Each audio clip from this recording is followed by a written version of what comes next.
자, 오늘 말씀은 이제 창세기 50장 말씀입니다. 사실은 50장 말씀 전체를 오늘 본문으로 해야 되는데 너무 길기 때문에 제가 뒤에 부분 22절부터 26절의 말씀만 본문으로 같이 함께 읽었습니다. 여러분, 성경에 창세기 1장에 보면 1장을 대표할 수 있는 말씀이 창조라고 말씀을 드렸죠. 모든 만물의 시작이다, 이렇게 말씀을 드렸어요. 그리고 이제 그래서 성경은 시작이 되었는데, 성경의 제일 마지막 장인 요한계시록 21장, 22장에 보면 그곳에는 새 하늘과 새 땅을 말씀하고 계시고 새 예루살렘을 말씀하고 계시고, 그리고 이제 주님께서 속히 오시겠다 하는 말씀을 주십니다. 그러면 성도들이 아멘 주 예수여 어서 오시옵소서 기대하는 그 말로 성경은 마무리가 되는 것이죠. 그런데 오늘 창세기 50장도 보면 창세기 50장 안에 가장 성경의 첫 번째 장이지만 그 창세기 50장에도 보면 새 하늘과 새 땅이 있어요.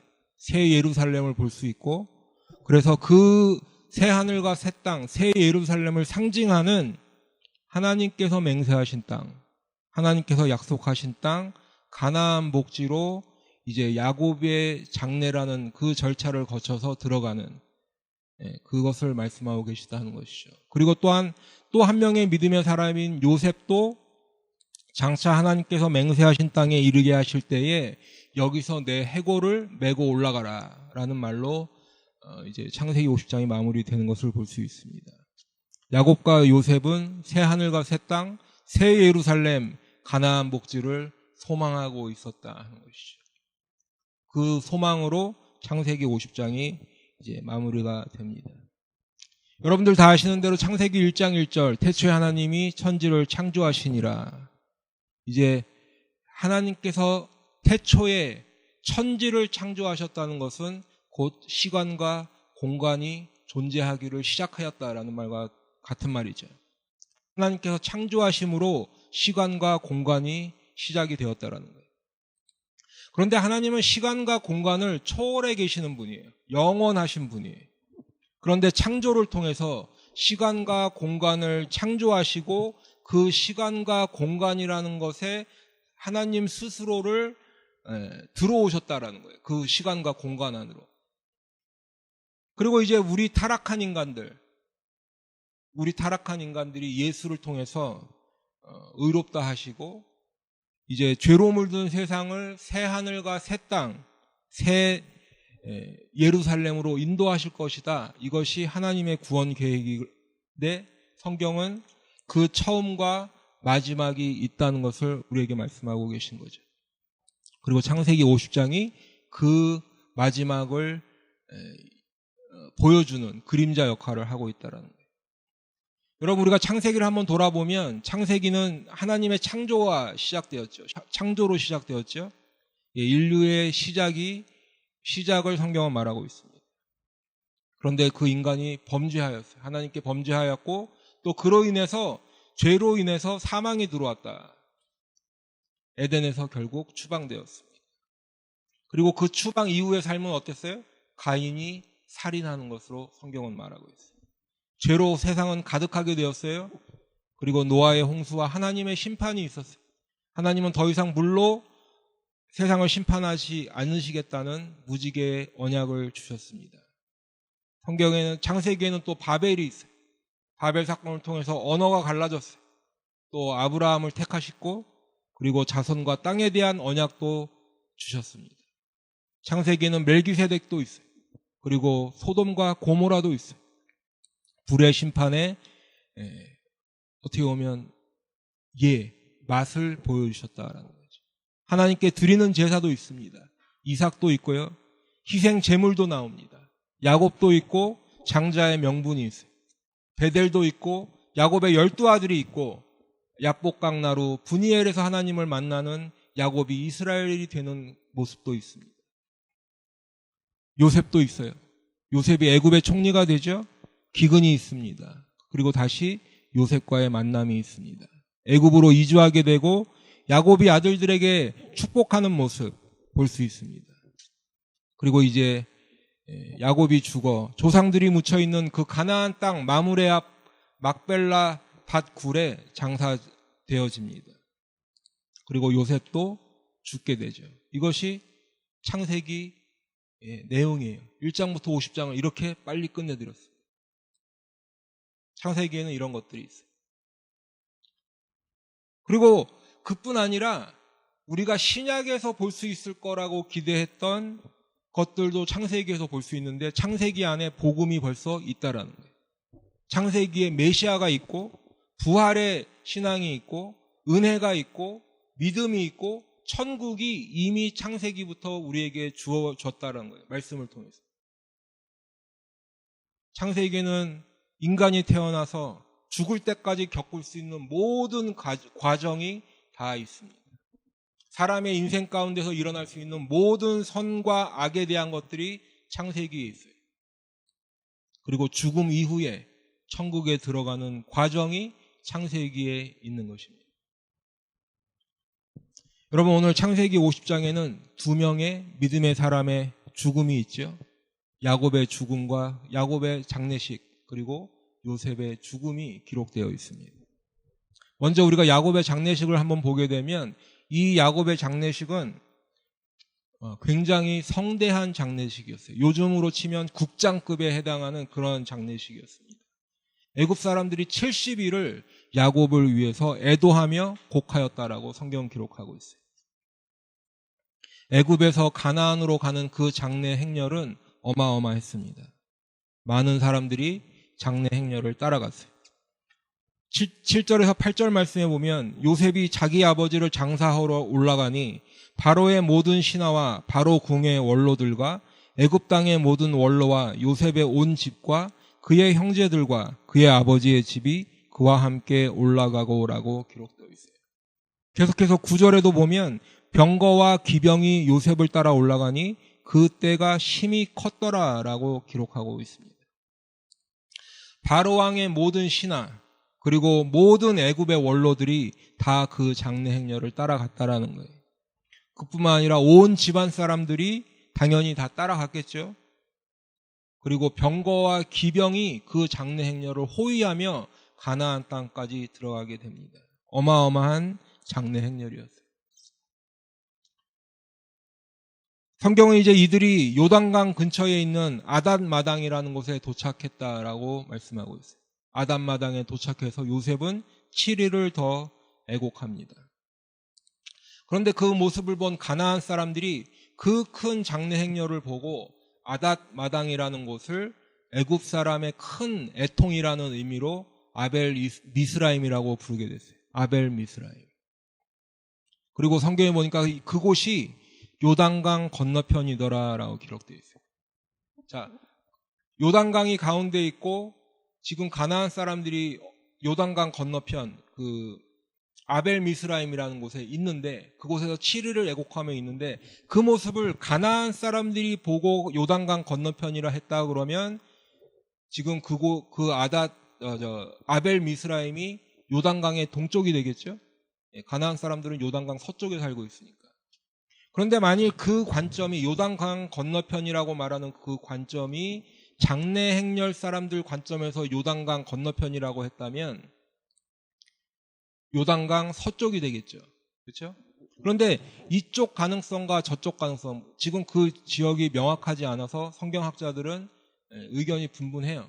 그런데 요단강의 동쪽이든 서쪽이든 한 가지 분명한 사실은 뭐냐면 이 장례 행렬이 요단강의 동쪽을 통해서 들어왔다라는 거예요. 그렇죠? 어느 관점이든 간에 요단강 동쪽을 통해서 가나안 땅으로 들어왔다라는 거예요. 그래서 나중에 보면 이 장소는 이스라엘 백성이 출애굽할 때 이제 광야길을 끝내고 가나안에 들어갈 때 지나는 곳인 것을 우리가 알 수 있는 것입니다. 그리고 요셉은 아담마당에서 7일간 애곡하고 아버지의 명을 따라서 가나안 땅 마므레 앞 막벨라 밭 굴에 장사 지냅니다. 그리고 야곱의 장례식은 성경에 나오는 그 누구의 장례식보다도 많은 분량을 차지하고 있고 자세히 기록하고 있는 것을 볼 수 있어요. 우리가 믿음의 조상이라고 알고 있는 아브라함의 장례식도, 아브라함의 죽음과 장례도 사실은 대략 간략하게 기록이 되어 있고, 오늘 요셉을 봐도 그냥 입관하는 것으로 끝이 나는데, 그런데 왜 야곱의 장례식은 이렇게 많은 분량, 자세한 기록을 성경은 우리에게 말씀하고 계신 것일까? 이유가 분명히 있다라는 거죠. 그것은 야곱의 장례식이 영적인 진리를 예표하고 있기 때문에 그래요. 여러분, 마므레가 어디예요? 마므레는 곧 헤브론이다. 성경에서 말하고 있죠. 헤브론은 요셉이 17살에 노예로 팔려가기 때까지 살던 곳이 헤브론이에요. 요셉이 그곳에 살고 있었어요. 그런데 이제 요셉이 애굽으로 팔려간 이후에 40여 년 만에 지금 헤브론으로 오게 된 거죠. 요셉이 애굽에서 아버지를 그리워하며 살았을 거예요. 그리고 그 아버지를 그리워하며 내가 살던 그 헤브론, 돌아가고 싶어하는 그 가나안 땅의 헤브론을 항상 머릿속에 생각하고 있었는데 오늘 돌아오게 되었어요. 근데 그것이 그 아버지를 장사하기 위해 다시 오게 되는 것이죠. 그리고 이제 그 요셉을 따라서 많은 유대인과 이방인의 큰 무리가 애굽 땅을 떠나서 가나안 땅에 들어오게 됩니다. 그런데 제가 조금 전에 말씀드렸듯이 야곱의 장례식이 영적인 진리를 예표하고 있다고 말씀을 드렸는데, 유대인과 이방인의 큰 무리가 요셉을 따라서 애굽을 떠나 가나안 땅에 들어가는 것이 무슨 예표가 될까? 이것이 첫 번째 가깝게는 출애굽의 예표가 되는 것이에요. 출애굽의 예표. 하나님께서 아브라함에게 예전에 약속하셨죠?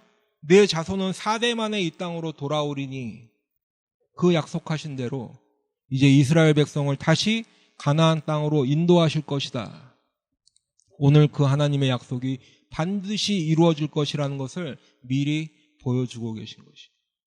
그리고 동시에 멀게는 예수 그리스도를 따라서 수많은 유대인과 이방인들이 죄의 짐을 벗고 마귀의 지배에서 벗어나서 천국으로 들어가는 것을 예표하고 있다는 거예요. 제가 창세기 37장인가요? 말씀을 나눌 때 한번 말씀을 드렸죠. 요셉은 예수 그리스도를 예표하는 대표적인 인물이다. 말씀을 드린 적이 있습니다. 유대인과 이방인들이 큰 무리가 되어서 애굽에서 나와 가나안 땅에 들어가게 되는 것, 지금 요셉을 따라서 가나안 땅에 들어가는 이 야곱의 장례식을 예수님을 따라 천국에 들어가는 예표라고 말씀을 드렸는데, 그 말씀이 이루어지는 것이 성경에 기록되어 있는데, 요한계시록 7장 9절 10절 말씀에 보니까, 이 일 후에 내가 보니 각 나라와 족속과 백성과 방언에서 아무도 능히 셀 수 없는 큰 무리가 나와 흰옷을 입고 손에 종려가지를 들고 보좌 앞과 어린 양 앞에 서서 큰 소리로 외쳐 이르되 구원하심이 보좌에 앉으신 우리 하나님과 어린 양에게 있도다 하니. 이제 유대인뿐 아니라 이방인들도 각 나라와 족속과 민족과 백성과 방언에서 어느 누구라도 셀 수 없을 만큼 큰 무리가 천국에 들어갈 것인데, 그 천국에서 보좌 앞, 하나님의 보좌 앞이겠죠? 그리고 어린 양 되시는 예수 그리스도 앞에서 그 하나님과 어린 양을 찬송하고 있는 것을 지금 계시록 말씀을 통해서 우리에게 보여주고 계신 것이, 천국에서 보좌 앞과 어린 양 앞에서 하나님의 구원의 은혜를 찬양드리는 우리 성도님들의 모습을 제가 상상해봤어요. 아멘? 예. 하나님의 보좌 앞, 어린 양 앞에서 구원의 은혜를 찬양하는 우리 성도들 다 되시기를 축복합니다. 예. 창세기 50장이 이것을 보여주고 계십니다. 두 번째로 오늘 50장에서 살펴보기를 원하는 말씀은 15절부터 21절의 말씀인데, 그 중에서도 19절에 있는 말씀, 요셉이 그들에게 이르되 두려워하지 마소서 내가 하나님을 대신하리이까 라는 말씀입니다. 야곱의 장례식을 끝내고 이제 애굽으로 돌아왔습니다. 그런데 형들이 전혀 엉뚱한 생각을 하고 있어요.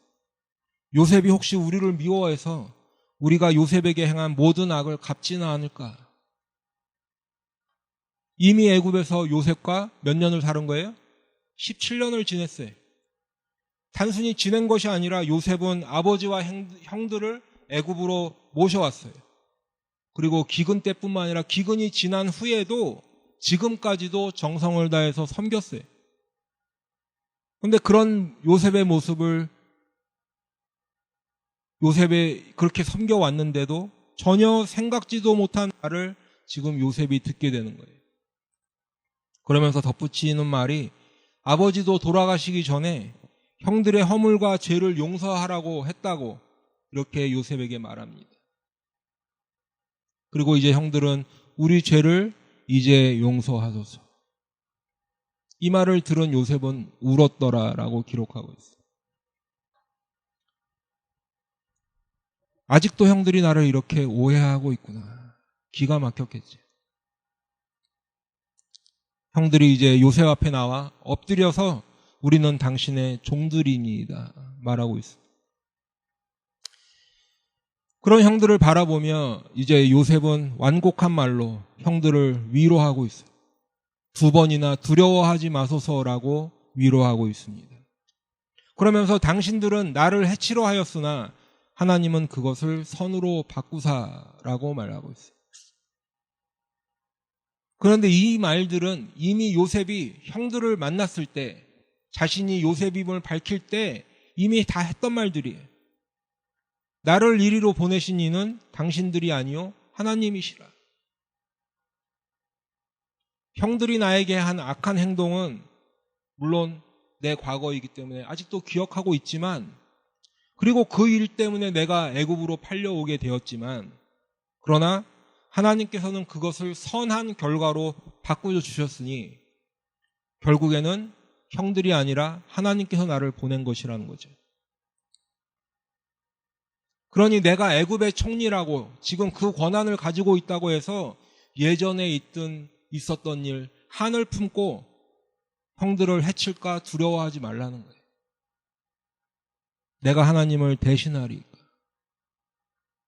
형들의 악한 행동에 대한 벌은 내가 내리는 것이 아니라 하나님께서 하실 것이라는 거예요. 이것이 요셉의 믿음이라는 것입니다. 근데 여러분, 이것이 요셉의 믿음이라고 말씀드리니까 속으로 언뜻 이해가 안 되시는 분들이 계실 거예요. 여러분 한번 생각해 보세요. 용서와 원수 갚는 것. 용서와 원수 갚는 것. 전혀 다른 얘기 같죠? 반대의 상황인 것 같아요. 우리 예수 믿는 사람들은 누구든지 다 용서해야 되고, 그리고 원수까지도 사랑해야 되는데, 그렇죠? 예, 용서라든가 원수 갚는 것이 얼른 연결이 안 된다라는 거예요. 그런데 여러분 한번 가만히 자신을 보시기 바랍니다. 용서가 잘 되세요? 원수가 사랑이 되세요? 용서나 원수를 사랑하는 것은 고사하고 내 이웃도 사랑이 안 돼. 그죠? 내 이웃도 사랑이 안 돼. 오히려 따라다니면서 그 사람을 괴롭게 하지는 않으면 다행히. 예수를 믿는다고 하는데도 우리는 아직도 사촌이 땅을 사면 배가 아파. 나를 괴롭게 하는 사람이 잘 되면 왠지 모르게 속에서부터 끓어오르는 게 있어. 밥도 넘어가지 않아. 있던 밥맛도 떨어진다는. 교회 안에도 괴롭히는 사람이 있고, 동시에 용서해보고 싶어도, 믿음으로 용서해보고 싶어도 용서가 안 돼서 몸부림치는 사람도 있어요. 그런데 이것이 우리의 현실이죠. 이것이 우리의 믿음의 수준이라는 거예요. 머리로 아는 것과 내가 행하는 것이 달라도 너무 다르다는 거예요. 그런데 요셉은 내가 하나님을 대신하리이까. 원수 갚는 것은 내가 할 일이 아니라는 거예요. 하나님께서 하시는 것이라는 거예요. 그것은 하나님께서 하실 일일 뿐만 아니라 또한 하나님께서는 반드시 그 일을 하실 거라는 믿음이 있기 때문에 요셉은 형들을 향해서 분을 낼 필요도 없어요. 요셉은 형들에게 용서를 하려고 몸부림칠 필요도 없어요. 자연스럽게 용서가 되는 거예요. 로마서 12장 19절 말씀해 보니까 내 사랑하는 자들아 너희가 친히 원수를 갚지 말고 하나님의 진노하심에 맡기라. 기록되었으되 원수 갚는 것이 내게 있으니 내가 갚으리라고 주께서 말씀하시니라. 우리가 친히 원수를 갚지 말래요. 왜냐하면 하나님의 진노하심이 있는데 그 진노하심에 맡기라는 거죠. 원수 갚는 것이 주께 있으니까 주께서 갚으시겠다고 주님이 직접 말씀하셨다는 거죠. 히브리서 10장 30절 말씀에도 보면 원수 갚는 것이 내게 있으니 내가 갚으리라 하시고, 이 원수 갚는 것과 연결되어 있는 말씀이 우리 주님께서도 말씀하셨는데 누가복음 18장 1절부터 8절에 있는 말씀 한번 읽어보라고 말씀드렸는데 읽어보셨나요? 네, 할렐루야. 불의한 한 재판장이 있죠. 그리고 그 불의한 재판장이 사는 마을에 한 과부도 살고 있었어요. 그런데 이 과부가 자주 와서 원수에 대한 나의 원한을 풀어달라고 그렇게 애걸복걸을 해요. 그런데 이 불의한 재판장은 하나님을 두려워하지도 않고 그리고 사람을 무시하는 재판장이에요. 그러니 이 과부의 소원은 들어줄 생각도 안 하고 있어요. 그런데 하루는 가만히 생각해 보니까 실제 이 사람의 이 과부의 원한을 풀어주는 것이 낫지, 안 그러면 매일 와서 나를 괴롭게 할 것 같아 그 원한을 풀어주리라 하고 이야기한다는 것이죠. 그러면서 하나님께서 그 밤낮 부르짖는 택하신 자들의 원한을 풀어주지 아니하시겠느냐 하시는 말씀을 우리에게 주고 계세요. 주님께서 속히 그 원한을 풀어주시리라. 우리가 다 이미 알고 있는 말씀. 그런데 우리가 보통 이 말씀을 하나님께 끈질기게 기도하라는 말씀으로 많이 들어왔어요. 강청하고 때에 따라서는 밥이라도 굶어가면서 때를 쓰면 그리고 매달리면 하나님께서 들어주신다라는 말씀으로 우리가 들어왔다는 거죠. 불의한 재판장도 귀찮아서라도 들어주는데 하나님께 때 쓰면 뭐든지 안 들어주시겠냐 하는 거죠. 그런데 이 말씀은 때를 써서라도 기도하라는 말씀이 아니에요. 기도의 방법이 아니라 더 중요한 것은 기도의 내용이에요. 오히려 원수 갚는 것을 하나님께 맡기라는 말씀이에요.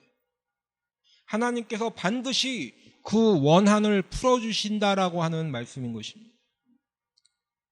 물론 이 원수에 대한 원한이나 원수 갚는 것은 내 개인적인 억울함만이 아니겠죠. 더 큰 의미에서 본다면 이 과부가 지금 말하고 있는 원한은 원수에 대한 나의 원한이에요. 원수에 대한 나의 원한. 이것을 요즘식으로 말한다고 하면 예수 믿는 것 때문에 박해를 받는 것이겠죠. 복음을 전하는 것 때문에 환난을 당하는 것이에요. 예수님 때문에, 복음 때문에 억울하게 죄를 뒤집어 쓰고 누명을 쓰고 고난을 당하는 것, 이것이 과부의 원한이에요.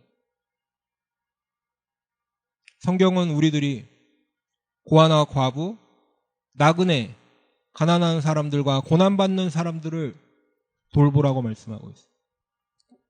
그런 말씀이 성경에 무수히 많은데 예를 들어서 한 말씀만 찾아보면 출애굽기 22장 21절부터 보면 너는 이방 나그네를 압제하지 말며 그들을 학대하지 말라. 너희도 애굽 땅에서 나그네였음이라. 너는 과부나 고아를 해롭게 하지 말라. 내가 만일 그들을 해롭게 함으로 그들이 내게 부르짖으면 내가 반드시 부르짖음을 들으리라. 하나님께서는 이 땅에서 일어나는 모든 악한 일에 대한 판결을 하시는 분이에요.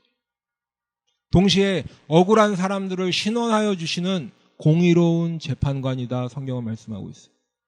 신원이라는 것은 억울하게 뒤집어 쓴 죄나 원한을 풀어주겠다 하는 말씀. 시편 7편 11절 말씀에 보면 하나님은 의로우신 재판장이시며라고 말씀하고 있고, 이사야 51장 22절에도 보면 내 주 여호와 그의 백성의 억울함을 풀어주시는 내 하나님이라고 성경은 기록하고 있어요. 그러면 언제 하나님께서 그 원한을 풀어주실 거예요? 언제 풀어주실 거예요? 성경에 보니까 그 날을 말일이라고 얘기해요. 그리고 주의 날이라고 말씀하고 있어요.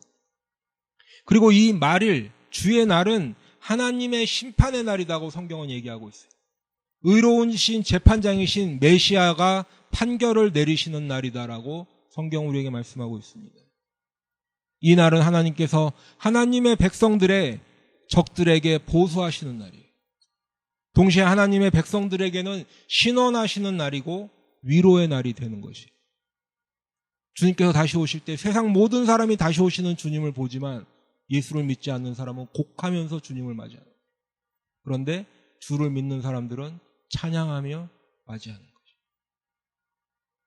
요한계시록 6장 9절부터도 보면 하나님의 말씀과 그들이 가진 증거로 말미암아 죽임을 당한 영혼들이 제단 아래에 있어 큰 소리로 불러 이르되 거룩하고 참되신 대주제여 땅에 거하는 자들을 심판하여 우리 피를 갚아주지 아니하시기를 어느 때까지 하시려나이까. 예수 때문에 죽임을 당하고 하나님의 말씀 때문에 죽임을 당한 영혼들이 그 원수를 갚아달라고 심판해달라고 누구한테 호소하는 거예요? 하나님께 호소하고 있어요. 그런데 그 호소를 하나님이 들어주십니다. 요한계시록 18장 20절에 보니까 하늘과 성도들과 사도들과 선지자들아 그로 말미암아 즐거워하라. 하나님이 너희를 위하여 그에게 심판을 행하셨음이니라. 하나님이 너희를 위하여 그에게 심판을 행하셨음이니라. 이 말씀을 예전에 개역 성경에는 하나님이 너희를 신원하시는 심판을 그에게 하셨음이니라 기록하고 있습니다. 여러분, 하나님은 사랑이시죠. 하나님은 사랑이세요. 그리고 한없는 은혜를 베풀어 주시는 하나님이세요. 그러나 동시에 하나님은 공의로우신 분이에요. 그리고 하나님은 심판하시는 하나님. 조금 전에 말씀드린 그 불의한 재판장 그리고 그 과부의 비유에서도 주님께서 결론으로 말씀하시는 부분이 있는데 내가 너희에게 이르노니 속히 그 원한을 풀어주시리라. 그러나 인자가 올 때에 세상에서 믿음을 보겠느냐 하시니라. 속히 그 원한을 풀어주시리라. 주님께서도 속히 그 원한을 풀어주시겠다라는 거죠. 그런데 인자가 올 때라고 말씀하고 계세요. 인자가 올 때, 그때가 언제일까요? 인자가 올 때 우리 주님께서 의로운 재판장으로 다시 오실 때죠. 아까 말씀드린 말일, 주의 날이에요. 그때 세상에서 믿음을 보겠느냐 말씀하고 계세요. 믿음을 보겠느냐. 그것을 주님께서 갚아주신다라고 하는 그것을 믿음으로 기다리며 하나님께서 반드시 원수를 갚아주실 것이라고 심판하실 것이라는 믿음을 가지고 인내하며 기다리는 사람이 있겠는가라는 것이. 내가 하나님을 대신하리까 하며 인내하는 사람이 있겠는가 하시는 거예요. 믿음으로 인내하며 기다리는 사람보다는 어떤 사람들이 더 많을까요? 내가 직접 원수를 갚는 사람. 용서는 고사하고요. 말이라도 한마디 내가 뼈에 박히는 말을 해야 속이 시원해. 그것도 안 되면 실수를 가장해서라도 뭐라도 해야 잠이 오는 사람들이 교회에도 너무 많다. 교회에도. 세상 사람들은 둘째치고. 내가 하나님을 대신하리까라는 사람은 없어. 세상에서 믿음을 보겠느냐 하시는 거예요. 저는 한 가지 바람이 있는데 우리 그리스도인들이 개인적인 섭섭함은 서로 용서하며 지냈으면 해요. 우리가 우리에게 죄 지은 자를 사하여 준 것 같이 우리 죄를 사하여 주시옵고라고 기도하잖아요. 그리고 더 나아가서 예수 믿는 것 때문에 고난받는 것, 예수님 때문에 예수님 따라서 믿음으로 산다고 나를 괴롭게 하는 사람들이 있죠. 복음 때문에 나에게 고난을 주는 사람은 하나님께서 반드시 신원하시고 심판하신다는 그 믿음으로 살아가시길 바랍니다. 그러면 억울할 것도 없어요. 그러면 마음에 응어리질 것도 없어요. 선악간의 판결은 내가 아니라 하나님께서 하시는 것입니다. 나는 그저 주님만 바라보고 믿음의 길을 끝까지 걸어가기만 합니다. 그게 믿음이라는 거예요. 세 번째로는 오늘 읽은 본문의 말씀입니다.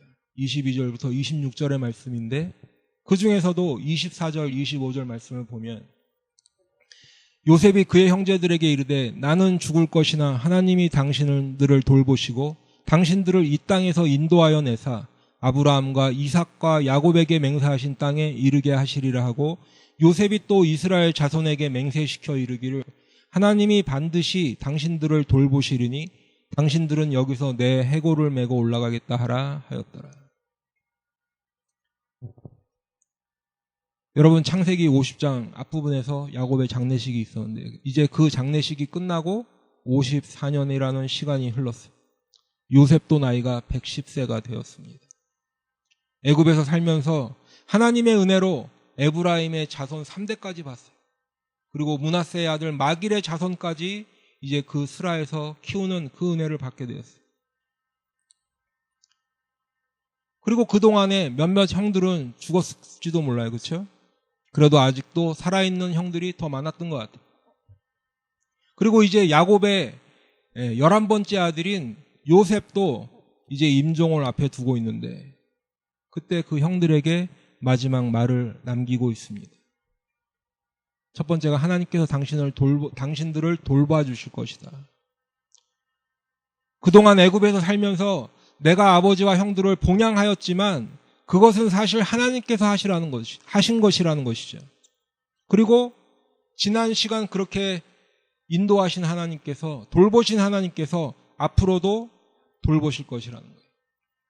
그것은 단순히 형들의 피로를 채워주는 것이 아니라 하나님께서 당신들을 이 애굽에서 인도하셔서 하나님께서 주시겠다 약속하신 그 가나안 땅, 하나님께서 주시겠다 맹세하신 그 가나안 땅에 이르게 하실 것이라는 거예요.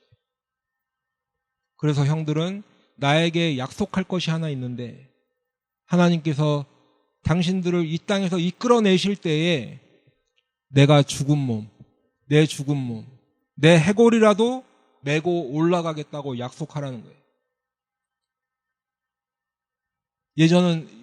요셉은 예전에 가나안 땅에 살 때 애굽으로 팔려오기 전에 아버지에게서 들었겠죠. 하나님의 언약의 말씀을 들었어요. 이 땅은 하나님께서 우리에게 주신 땅이다.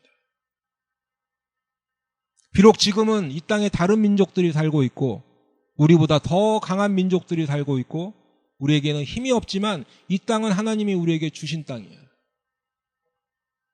하나님이 약속하신 땅이에요. 그렇기 때문에 요셉은 몸은 애굽에 살아도 그 하나님의 약속의 말씀을 마음 깊이 새기고 하나님께서 반드시 그 언약을 이루어 주실 것이라는 믿음을 가지고 살아왔다는 거예요. 그리고 오늘 이 요셉이 한 이 말을 히브리서 11장 22절에 보니까 요셉의 믿음이라고 말씀하고 있어요.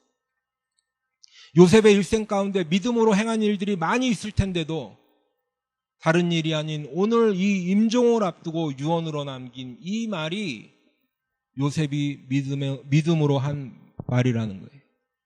믿음으로 요셉은 임종 시에 이스라엘 자손들이 떠날 것을 말하고 또 자기 뼈를 위하여 명하였으며 믿음으로 요셉이 한 이 말.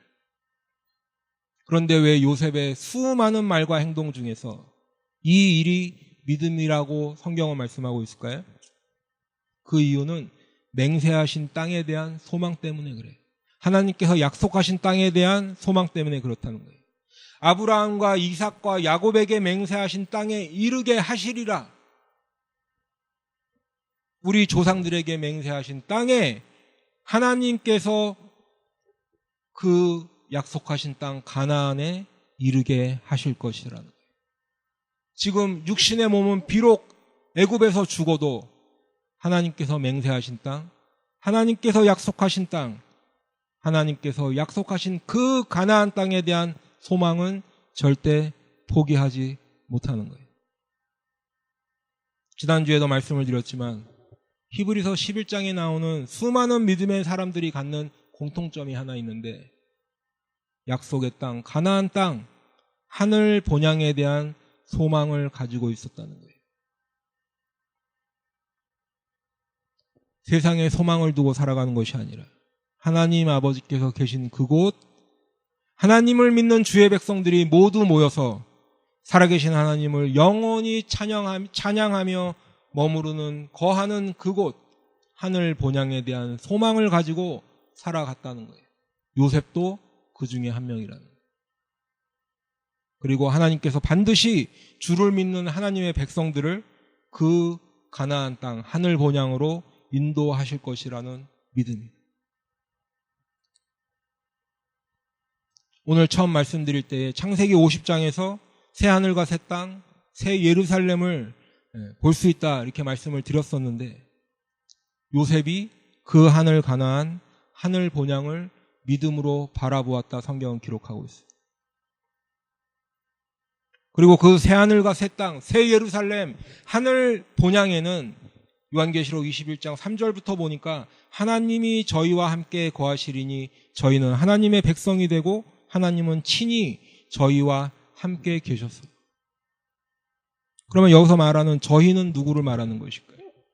그 앞 문맥들을 보면 어린 양의 혼인잔치에 참여하는 이들, 또 생명책에 그 이름이 기록된 자들이라고 알 수 있어요.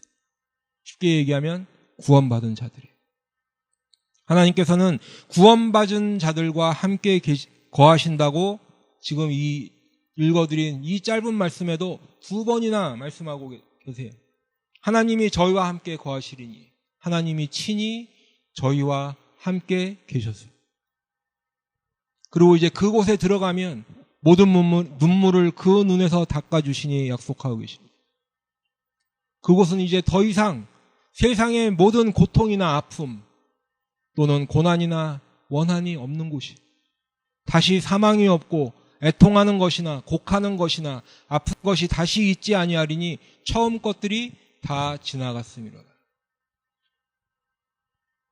사랑하는 성도 여러분, 여러분은 이곳에 하늘 본향에 들어가시기를 소망하십니까? 하늘 본향에 들어가셔서 하나님과 영원히 거하기를 소망하십니까? 아멘. 요셉처럼, 성경에 나오는 믿음의 선조들처럼 하늘 본향을 사모하며 살아가시기를 축복합니다. 그런데 그렇게 하려면 먼저 해야 될 게 하나 있어요. 믿음의 사람들처럼 세상에 대한 소망을 끊어야 돼. 그러면 지금 당장 무슨 모든 이 삶의 기반을 다 놓고 어디 산에라도 들어가든지 그렇게 하라는 말씀이 아니라 세상이 영원할 것 같이 사는 사람들이 있다라는 거예요. 누구에게나 찾아오는 죽음을 전혀 예비하지 않고 대비하지 않는 사람들이 있다라는 거죠.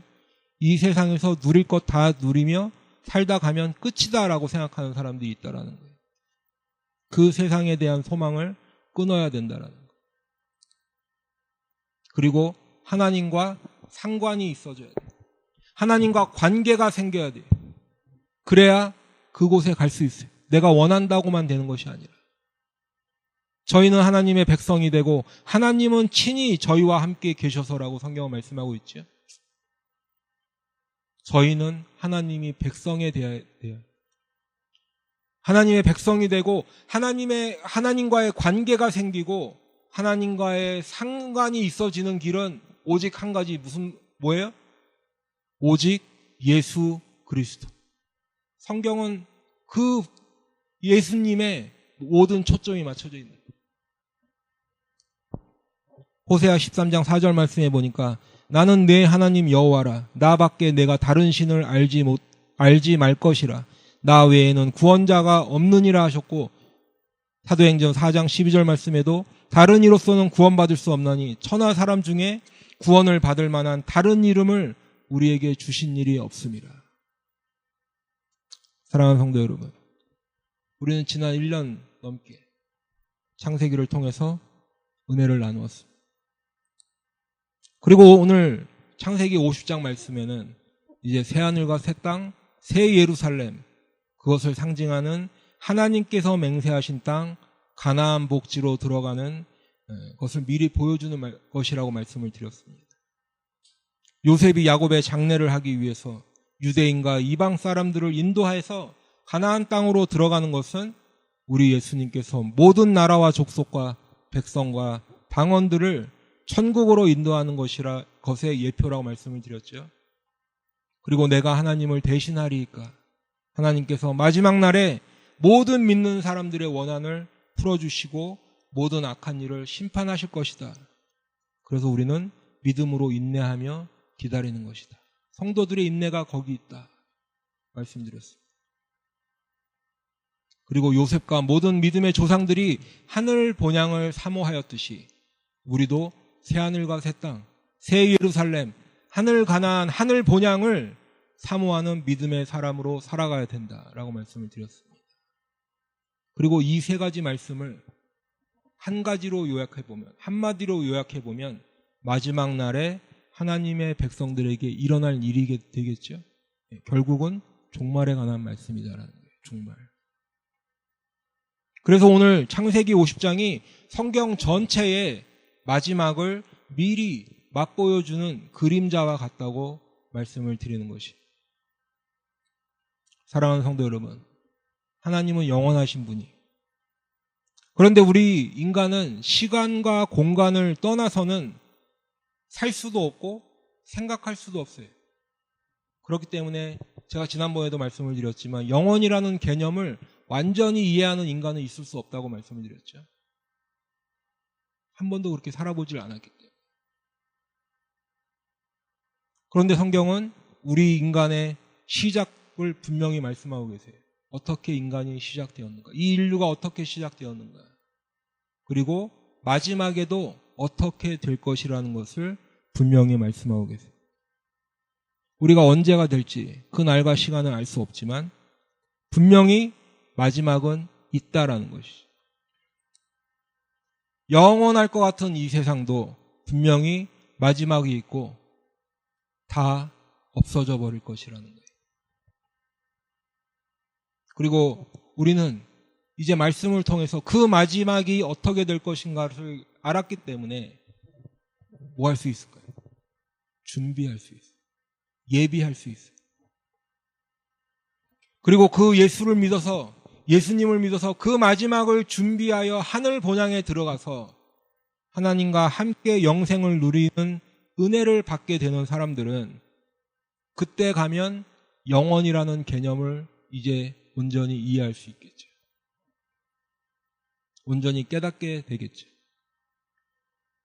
그런데 예수를 믿어서 구원을 받아 영원한 생명을 얻게 된 사람들만 영원이라는 그 말의 뜻을 온전히 깨닫게 될까요? 그렇지 않아요. 예수를 믿지 않아도 영혼의 개념은 깨닫는 날이 있어요.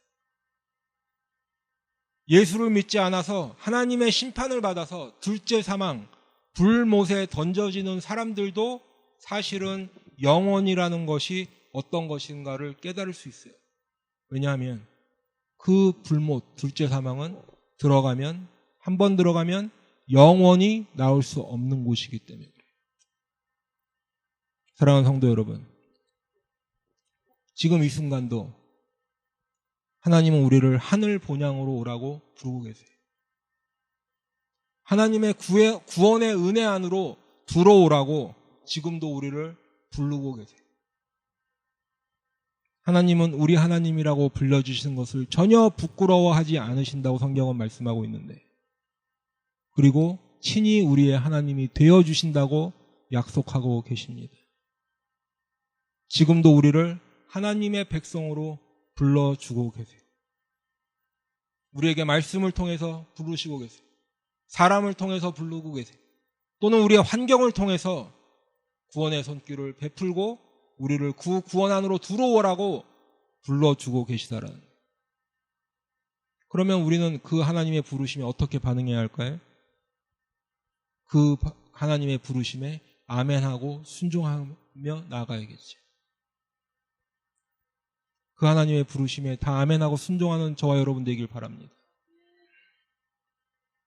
그래서 하나님이 우리 하나님 되시는 거예요. 우리는 하나님의 백성이 되는 그 아름다운 관계가 회복이 돼야 하는 줄로 믿습니다. 우리는 오직 우리를 인도하시는 예수님을 따라서 하나님께서 맹세하신 땅, 그 하늘 가나안 땅에 다 들어가시는 저와 여러분 되기를 축복합니다.